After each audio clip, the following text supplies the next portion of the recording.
Good morning dear friends. आप सभी का हमारे चैनल सक्सेस विद वीएससी में बहुत बहुत स्वागत है।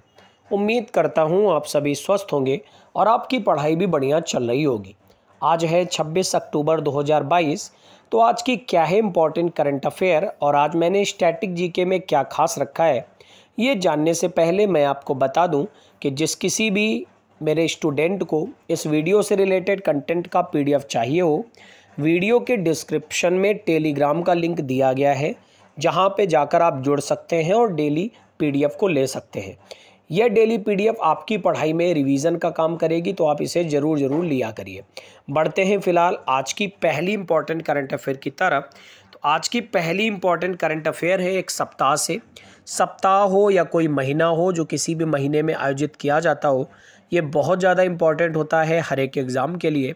ये मनाया गया है निरस्त्रीकरण सप्ताह 2022, जो कि 24 से 30 अक्टूबर तक मनाया जा रहा है निरस्त्रीकरण सप्ताह। इसके मनाने का उद्देश्य ये है, जो कि यूएनओ मनाता है इसको, और इसके प्रमुख लक्ष्यों में से एक है विश्व शांति प्राप्त करना। यानी इस सप्ताह को मनाया जाता है विश्व भर में शांति स्थापित करने के लिए, और हर वर्ष 24 अक्टूबर से 30 अक्टूबर तक इसे मनाया जाता है। याद रखिएगा इस पॉइंट को।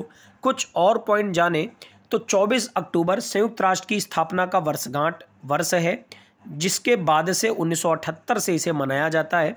इस पॉइंट को याद रखिएगा। बात करें संयुक्त राष्ट्र निरस्त्रीकरण आयोग की स्थापना 1952 में की गई थी, जिसका काम है राष्ट्रों के पास सशस्त्र बलों और हथियारों की संख्या को विनियमित करना और कम करने के लिए संधियों के लिए प्रपोजल डॉक्यूमेंट बनाने का काम। उम्मीद करता हूँ पहली न्यूज़ आपको अच्छे से समझ में आ गई होगी। अगर आपको समझ में नहीं आई है तो पीडीएफ से आप एक बार रिवीजन करिए, आपको सारे पॉइंट अच्छे से क्लियर हो जाएंगे। बढ़ते हैं फिलहाल अगली न्यूज़ की तरफ। अगली न्यूज़ है भारत की पहली माइग्रेशन मॉनिटरिंग सिस्टम का मुंबई में उद्घाटन किया गया है। माइग्रेशन मॉनिटरिंग सिस्टम यानी प्रवासन निगरानी प्रणाली, इसका उद्घाटन महाराष्ट्र की महिला एवं बाल विकास मंत्री मंगल प्रभात लोढ़ा ने मुंबई में किया है। यह एक वेबसाइट आधारित माइग्रेशन ट्रैकिंग सिस्टम कमज़ोर मौसमी प्रवासी लाभार्थियों की आवाजाही को ट्रैक करेगा, और इसका उद्देश्य प्रवासी गर्भवती महिलाओं, स्तनपान कराने वाली महिलाओं और बच्चों के बारे में जानकारी प्रदान करना होगा। उम्मीद करता हूँ ये पॉइंट आपको समझ में आ गया होगा। बढ़ते फिलहाल अगली न्यूज़ की तरफ। अगली न्यूज़ है विश्व पोलियो दिवस, वर्ल्ड पोलियो डे 2022, जो 24 अक्टूबर को मनाया गया। तो हर साल 24 अक्टूबर को विश्व पोलियो दिवस मनाया जाता है। यह पोलियो टीकाकरण और पोलियो उन्मूलन के लिए जागरूकता बढ़ाने के लिए मनाया जाता है। और इस दिन जन्म मनाया जाता है जोनास साल्क का। कौन थे? तो पहला प्रभावी पोलियो टीका की खोज करने वाले 1952 में जोनास साल्क द्वारा इसका विकास किया गया था पोलियो टीका का। उन्हीं के जन्मदिन के अवसर पर मनाया जाता है विश्व पोलियो दिवस। तो रोटरी इंटरनेशनल द्वारा जोनास साल्क के जन्म के उपलक्ष्य में इसकी शुरुआत करी गई थी, जिन्होंने पोलियो माइलाइटिस के खिलाफ टीका बनाने वाली पहली टीम का नेतृत्व किया था। उम्मीद करता हूँ यहाँ पर पॉइंट आपको समझ में आ गया होगा। सबसे ज़रूरी पॉइंट है वो ये है कि मार्च 2014 में WHO ने भारत को पोलियो मुक्त देश के रूप में प्रमाणित किया था, और पोलियो वायरस के कारण होने वाला एक संक्रामक रोग पोलियो है। यह तंत्रिका तंत्र को प्रभावित कर सकता है, जो पक्षाघात का कारण बन सकता है। उम्मीद करता हूँ आपको पॉइंट समझ में आ गया होगा। इसके अलावा कुछ और पॉइंट जाने तो यह दूषित भोजन और पानी से फैल जाता है। इसे निष्क्रिय पोलियो वायरस वैक्सीन या ओरल पोलियो वायरस वैक्सीन द्वारा रोका जा सकता है। उम्मीद करता हूँ ये पॉइंट आपको अच्छे से समझ में आ गया होगा। बढ़ते फिलहाल अगली न्यूज़ की तरफ। 24 अक्टूबर यानी 1945 में इस विश्व के सबसे बड़े संगठन यूएनओ की स्थापना करी गई थी। 1945 में संयुक्त राष्ट्र की आधिकारिक स्थापना को चिन्हित करने के लिए 24 अक्टूबर को यूएनओ डे के रूप में मनाया जाता है। इस दिन की शुरुआत 24 अक्टूबर 1948 को की गई थी। संयुक्त राष्ट्र की प्राथमिक भूमिका विश्व शांति और सुरक्षा बनाए रखना है।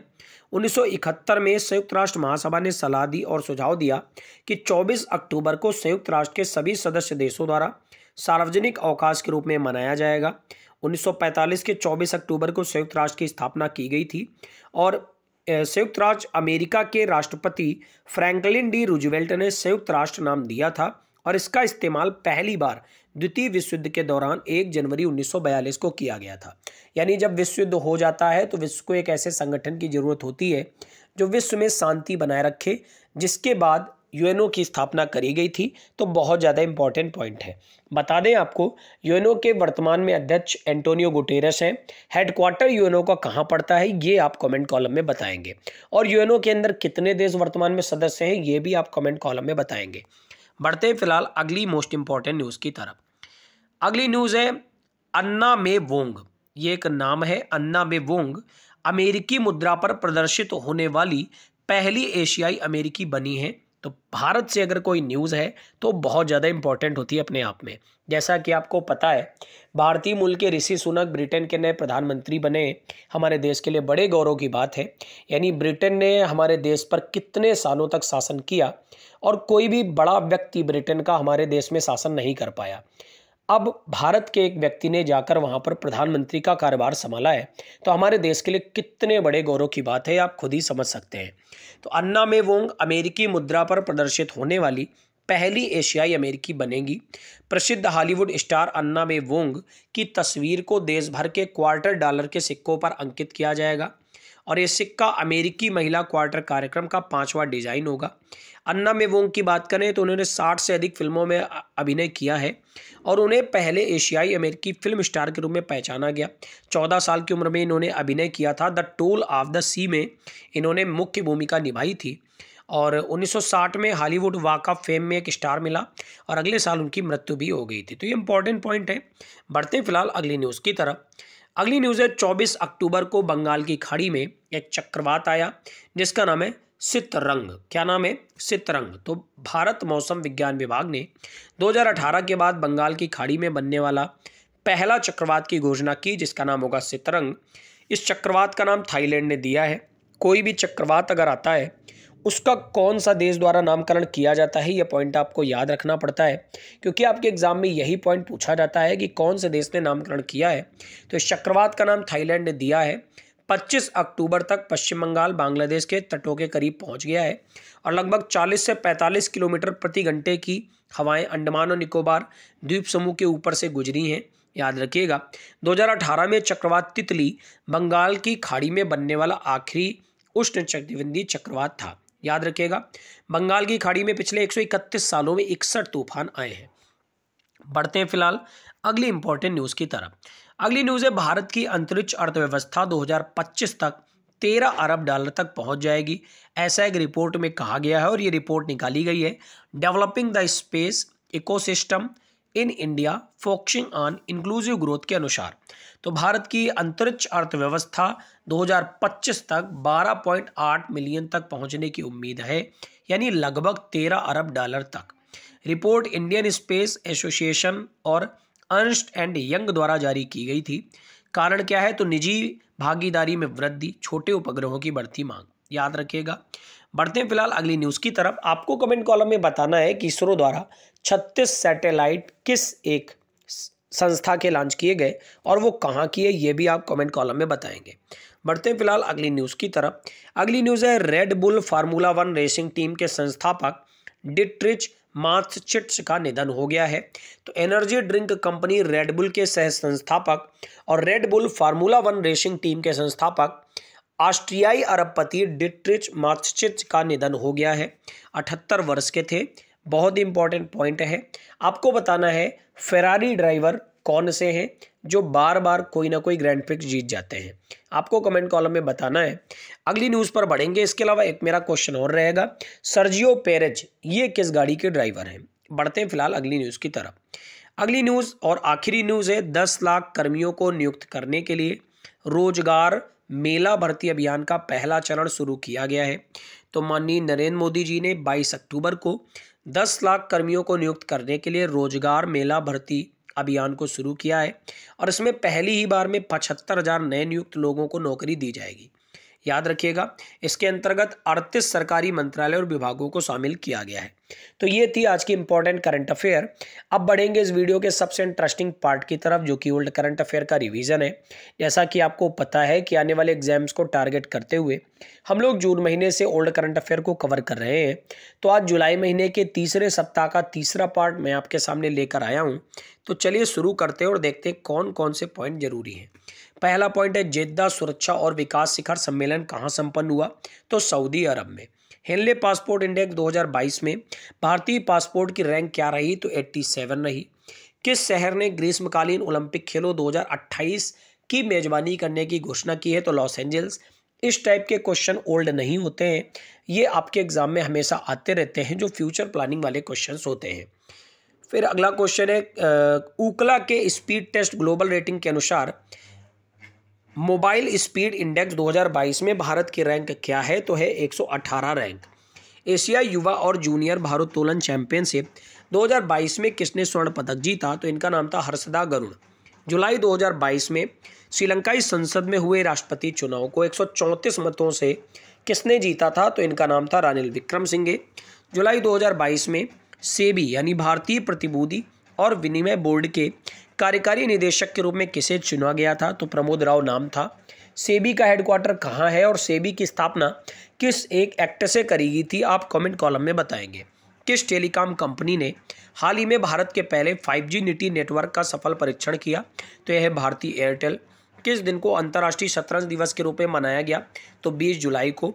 अगला क्वेश्चन है, भारत की पहली आर्टिफिशियल इंटेलिजेंस संचालित डिजिटल लोक अदालत किस राज्य में शुरू की गई? तो राजस्थान। उम्मीद करता हूँ ओल्ड करंट अफेयर भी आपको अच्छे से समझ में आई होगी। बढ़ते हैं इस वीडियो के सबसे इंटरेस्टिंग पार्ट की तरफ, जो कि स्टैटिक जीके का रिवीजन होता है। तो आज मैंने स्टैटिक जीके में बहुत इंटरेस्टिंग पार्ट रखा है, जो कि भारत की कुछ समितियाँ। तो चलिए शुरू करते हैं बिना किसी देरी के। पहला क्वेश्चन है, के संथानम समिति, इसके लिए सीबीआई की स्थापना करी गई थी। एसपी तलवार समिति, कमजोर सार्वजनिक क्षेत्र के बैंकों का पुनर्गठन किया गया था। सुरेश तेंदुलकर समिति, गरीबी रेखा को पुनर्भाषित करना और उसकी गणना सूत्र देना। सप्तऋषि समिति जुलाई 2002 में बनाई गई थी, घरेलू चाय उद्योग का विकास करने के लिए बनाई गई थी। साहा समिति को गैर बैंकिंग वित्तीय कंपनियों से संबंधित सुधार यानी एनबीएफसी से संबंधित सुधार के लिए। शिवरामन समिति 1979 में नाबार्ड की स्थापना करी गई थी। किस एक ईयर में करी गई थी? ये तो आप कमेंट कॉलम में बताएंगे। एसएन वर्मा समिति 1999 वाणिज्यिक बैंकों का पुनर्गठन किया गया था। स्वामीनाथन आयोग, ये तो बहुत ही ज़्यादा एग्जाम में आपके आता है, 2004 में किसानों के सामने आने वाली समस्याओं का पता लगाने के लिए। उसके बाद है सुखमय चक्रवर्ती समिति 1982 भारतीय मौद्रिक प्रणाली के कामकाज का आकलन करने के लिए। तो ये थी आज की कुल इंपॉर्टेंट करंट अफेयर और स्टैटिक जीके पोर्शन। बढ़ेंगे इस वीडियो के सबसे इंटरेस्टिंग पार्ट की तरफ, जो कि है क्विक रिवीजन। जल्दी से रिवीजन करते हैं। तो पहला पॉइंट हम लोगों ने पढ़ा, निरस्त्रीकरण सप्ताह 24 से 30 अक्टूबर तक मनाया जा रहा है। भारत की पहली माइग्रेशन मॉनिटरिंग सिस्टम का मुंबई में उद्घाटन किया गया। विश्व पोलियो दिवस 24 अक्टूबर को मनाया जाता है। संयुक्त राष्ट्र दिवस 24 अक्टूबर को मनाया जाता है। अन्ना में वोंग अमेरिकी मुद्रा पर प्रदर्शित होने वाली पहली एशियाई अमेरिकी बनी। 24 अक्टूबर को बंगाल की खाड़ी में चक्रवात आया, जिसका नाम है सितरंग। भारत की अंतरिक्ष अर्थव्यवस्था 2025 तक 13 अरब डॉलर तक पहुंच जाएगी। Red bull formula 1 racing team के संस्थापक डिट्रिच मात्सचिट्ज का निधन हो गया। 10 लाख कर्मियों को नियुक्त करने के लिए रोजगार मेला भर्ती योजना अभियान का पहला चरण शुरू किया गया माननीय मुख्य प्रधानमंत्री जी द्वारा। उसके बाद हम लोगों ने ओल्ड करंट अफेयर को किया और उसके बाद स्टैटिक जीके पोर्शन को किया। उम्मीद करता हूँ ये वीडियो आपको बहुत अच्छे से समझ में आया होगा। एक एक न्यूज़ को आपने अच्छे से पढ़ा होगा। अगर आपको न्यूज़ अच्छी लगती है, एक एक मेरा पढ़ाया हुआ समझ में आता है, तो आप एक काम किया करिए, दोस्तों के साथ ज़्यादा से ज़्यादा शेयर किया करिए, बिकॉज शेयरिंग इज़ केयरिंग। ठीक है, आपका दिन मंगलमय हो। लाइक करें, कमेंट्स करें, सब्सक्राइब करें। Thank you everyone, God bless you all.